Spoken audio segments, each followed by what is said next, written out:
Good morning, dear soul. As the sun rises and the world begins its noisy demands, I invite you to pause. Perhaps you woke up today feeling like your strength has finally run out. Maybe the weight of yesterday is still pressing on your chest, making it hard to take that first deep breath of the morning. You are not alone in this feeling of emptiness. Many are carrying silent burdens, smiling through the pain, while their hearts are crying for a moment of true rest. This morning is not just another day to survive, but an opportunity to be carried by the one who knows your name. Let us step away from the chaos and enter into a sacred space where your soul can finally find the provision and peace it so desperately craves. Come, let us seek the shepherd who never slumbers nor sleeps. The world tells you to work harder, but the word of God tells you to rest deeper. Psalm 23 is more than just poetry. It is a spiritual manual for the exhausted. When the author wrote these words, he was not sitting in a comfortable palace. He was often running for his life in the wilderness. He knew what it meant to have no strength left. He understood that when we reach the end of ourselves, we finally reach the beginning of the provision of God. Consider the image of the shepherd. A shepherd does not just watch, he provides, protects, and restores. When you say the Lord is my shepherd, you are declaring that you no longer have to be the source of your own supply. You are surrendering the heavy burden of self-reliance. This is the ultimate healing prayer for those who are weary. He makes me lie down in green pastures. Notice that the shepherd sometimes has to make us lie down. We are often too stubborn to rest on our own. We keep running until our engines burn out. But the shepherd knows the terrain of your heart. He knows when the grass is sweetest and when the shade is most needed. He leads you beside still waters, not raging rivers that cause anxiety, but calm waters that reflect the sky. This is the restoration of the soul. It is not a temporary fix or a quick nap. It is a deep, cellular level of peace that only the Creator can provide. He restores my soul. He leads me in paths of righteousness for his name's sake. Even when we walk through the valley of the shadow of death, we fear no evil. The valley is not a destination, it is a passage. You are walking through it, not staying in it. The rod and the staff are there to comfort you.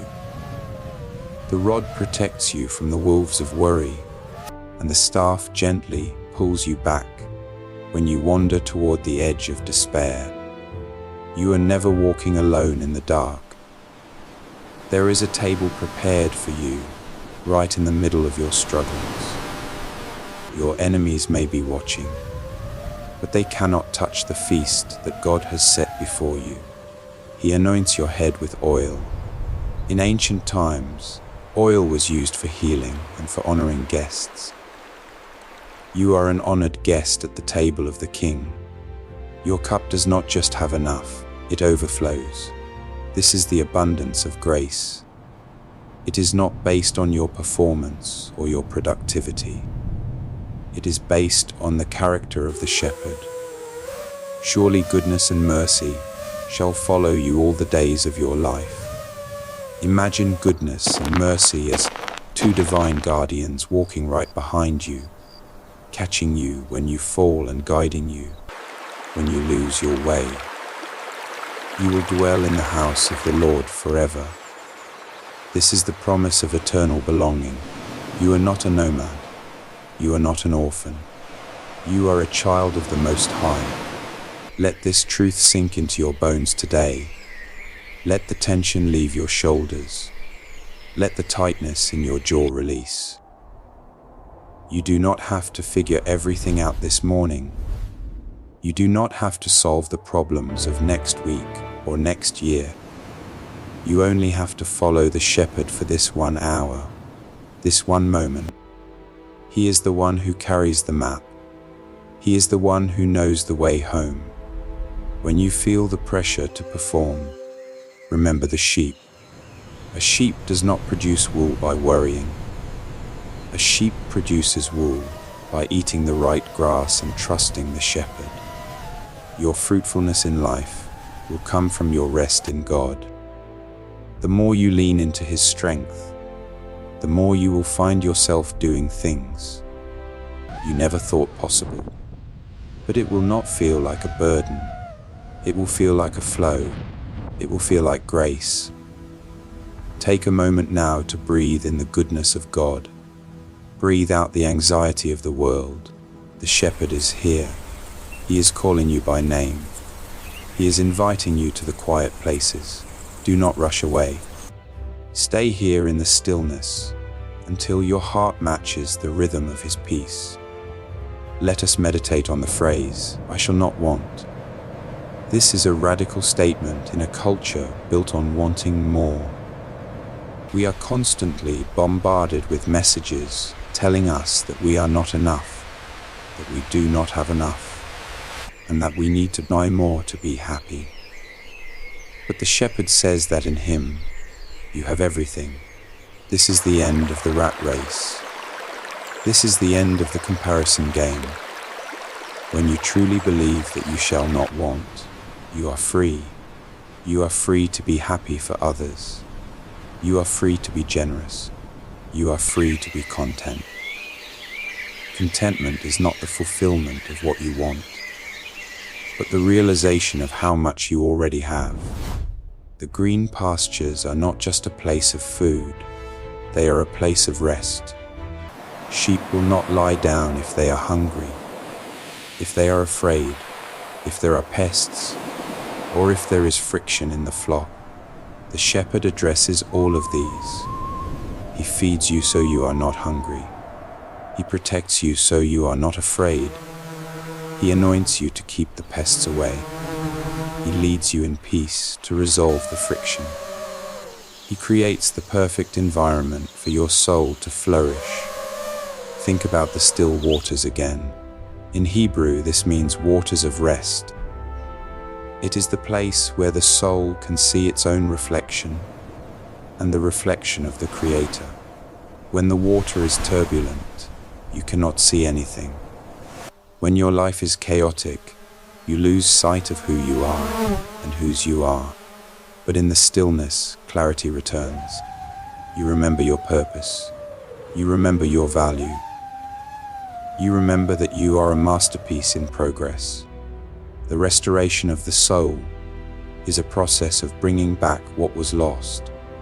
Life has a way of chipping away at us. We lose our joy, we lose our wonder, we lose our hope. But the shepherd is a master restorer. He takes the broken pieces and puts them back together. He makes all things new. This is why we can face the future without fear. We know that no matter what we lose, the shepherd can restore it. He leads us in right paths. These paths are not always the easiest or the shortest, but they are always the best. Sometimes the right path goes up a steep mountain. Sometimes it goes through a dark forest. But the shepherd knows the destination. He sees the end from the beginning. You can trust his navigation even when you cannot see the next step. Your job is not to see the whole map. Your job is to stay close to the one who holds it. The rod and staff are symbols of authority and care. The rod was a short, heavy club used to fight off lions and bears. The shepherd is your defender. He fights the battles you cannot see. He stands between you and the things that seek to destroy you. The staff was a long pole with a crook at the end. It was used to guide the sheep and to lift them out of holes. The shepherd is your guide. He gently corrects you when you start to drift. He rescues you when you fall. Both the rod and the staff are signs of his love. They show that He is active in your life. He is not a distant observer. He is an involved participant. The table in the presence of enemies shows that God provides in the midst of conflict. You do not have to wait for your problems to disappear to experience God's blessing. He wants to bless you right now, right where you are. He wants to give you a peace that surpasses understanding. This is a peace that does not make sense to the world. It is a peace that remains even when the bank account is low, or the health is failing, or the relationships are strained. It is a peace that is anchored in the eternal. The cup that overflows is a sign of God's generosity. He is not stingy with His grace. He does not give you just enough to get by. He gives you more than you can contain, so that you can pour into others. You are blessed to be a blessing. Your life is meant to be a conduit of His love to the world. As you prepare to step back into the flow of your day, carry this stillness with you. The peace you have found in these moments is not meant to stay in this room. It is a portable sanctuary that lives inside your heart. When the world gets loud again, return to the image of the shepherd. Remember that you are not the one in charge of the outcome. You are only in charge of the following. Let the shepherd handle the heavy lifting. Let him navigate the difficult conversations and the complex decisions. You simply walk beside him.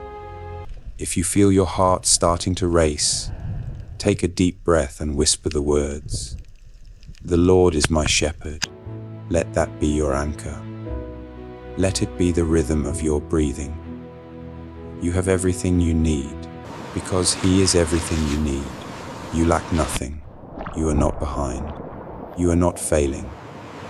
You are exactly where you need to be, in the care of the one who loves you most.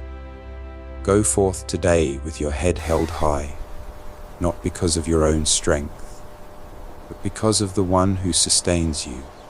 You are covered in His grace. You are surrounded by His mercy. You are walking in His goodness. May your day be filled with small reminders of His presence. May you see His hand in the beauty of the trees and hear His voice in the kindness of a friend. You are never alone. You are never forgotten. You are the shepherd's own. Rest in that promise. Live in that joy. Walk in that peace. Amen.